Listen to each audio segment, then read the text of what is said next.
What would it take to make the most powerful man in television forget the cameras, forget the audience, and forget he was even hosting a show?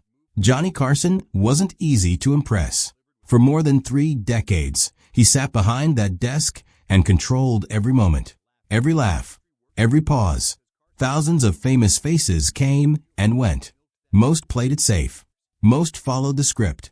And most never got past the host version of Johnny Carson. But a very small group did something rare. They made Johnny drop his guard. When they walked onto the set, something changed. The interviews felt loose, real, personal. It no longer felt like television. It felt like 2 friends having fun while the world watched. Johnny smiled differently. He leaned in. He listened instead of leading. And when that happened, you were seeing the real man, not the institution. Today, we're counting down the 10 guests who did exactly that. The ones Johnny Carson truly loved.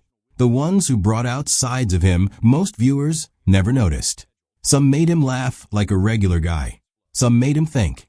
And one even made him cry on live television. And here's the reward for staying until the end. You'll find out which guest Johnny trusted more than anyone else. The one he quietly called before his final show just to hear their voice one last time.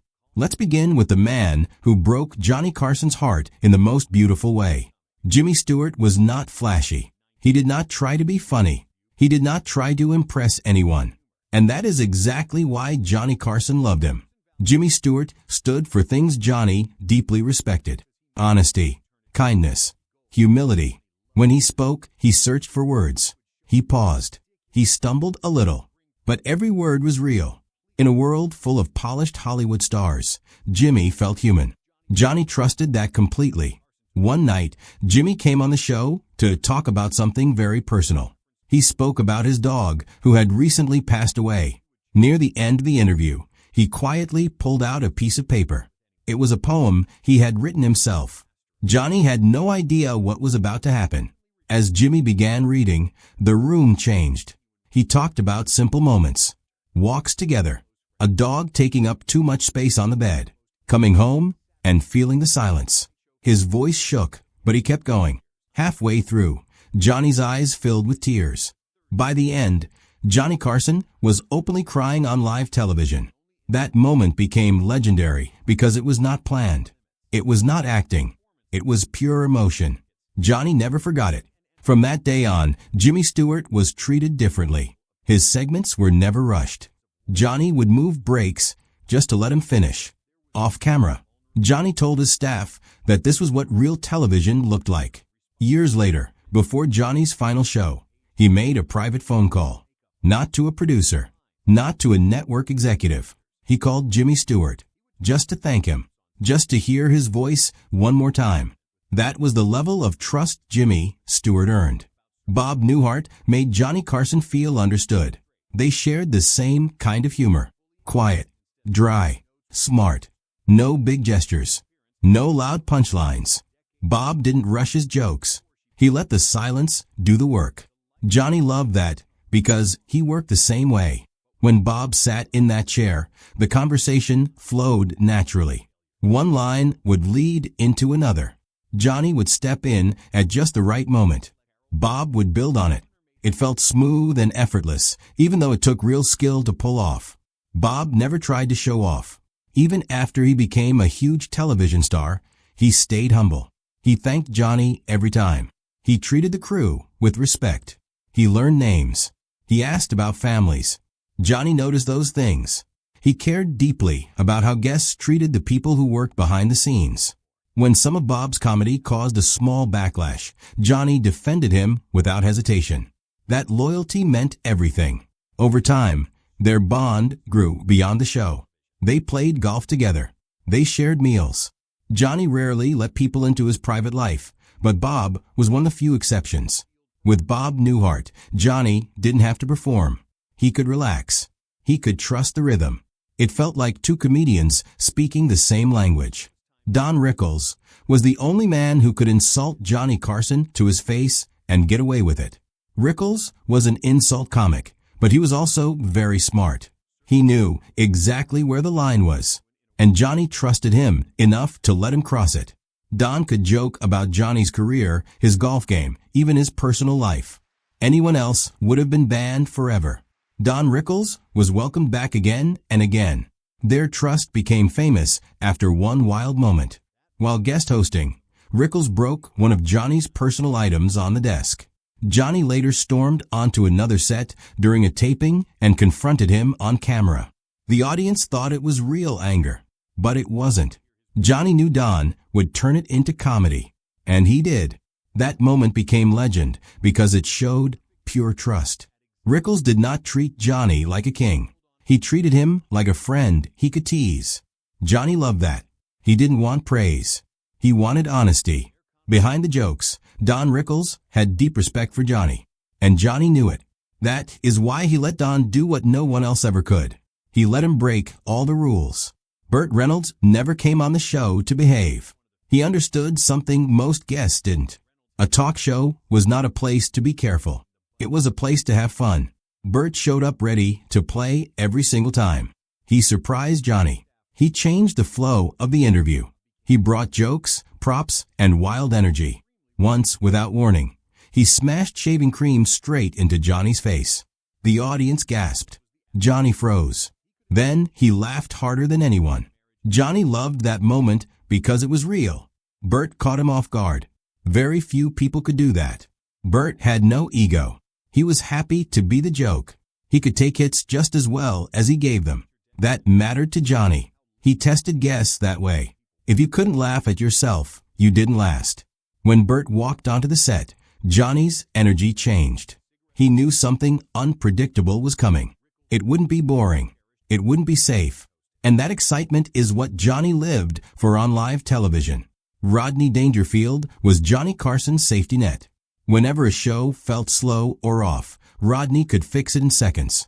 He didn't need long stories or setups. He fired joke after joke, fast and sharp. The laughs never stopped. Johnny trusted Rodney completely. He knew the audience would laugh every time. That kind of reliability meant everything to him. Behind the jokes, Rodney played a man who got no respect. That character let Johnny step into a supportive role. Johnny enjoyed setting him up and watching him deliver the punchline. They moved in perfect rhythm.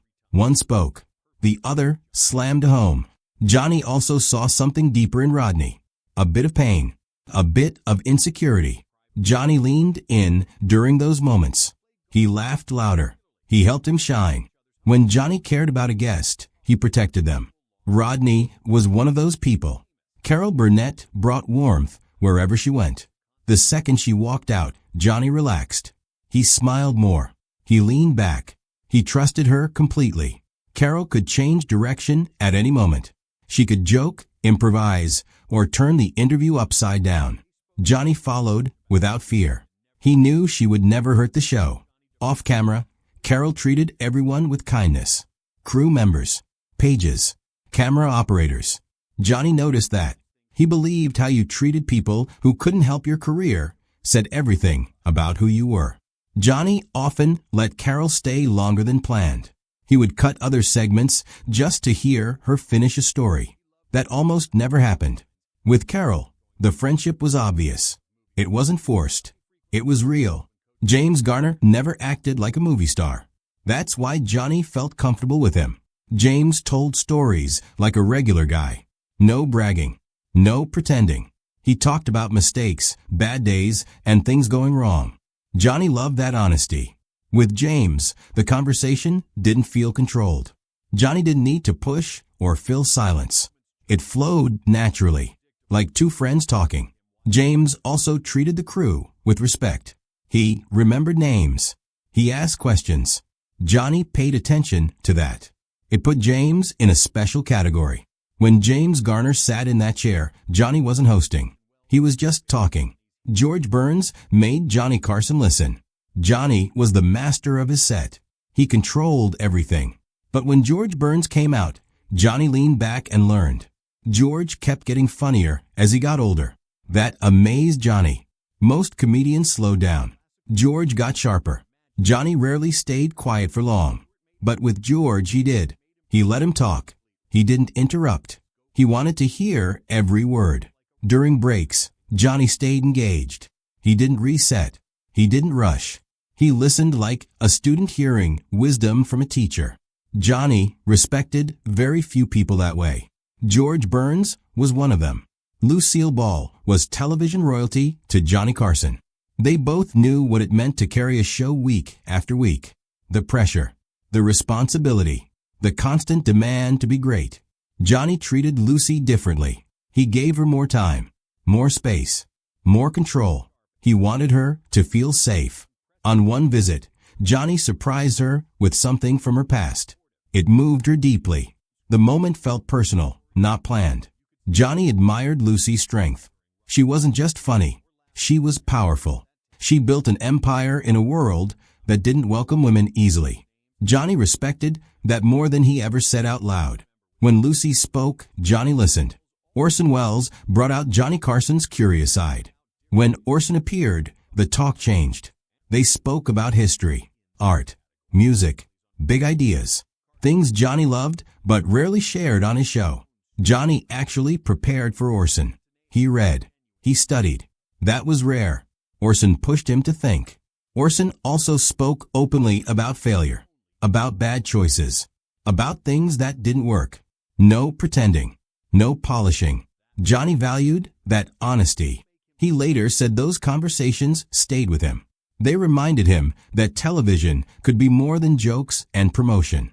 Orson Welles challenged Johnny, and Johnny loved that. These guests did something most people couldn't.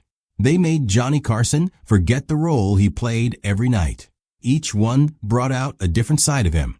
Laughter, warmth, curiosity, respect, vulnerability. Most guests met the host. These few met the man. So now the question is yours. Which guest do you think Johnny loved the most? And who do you wish had appeared on the show but never did? Share your thoughts in the comments.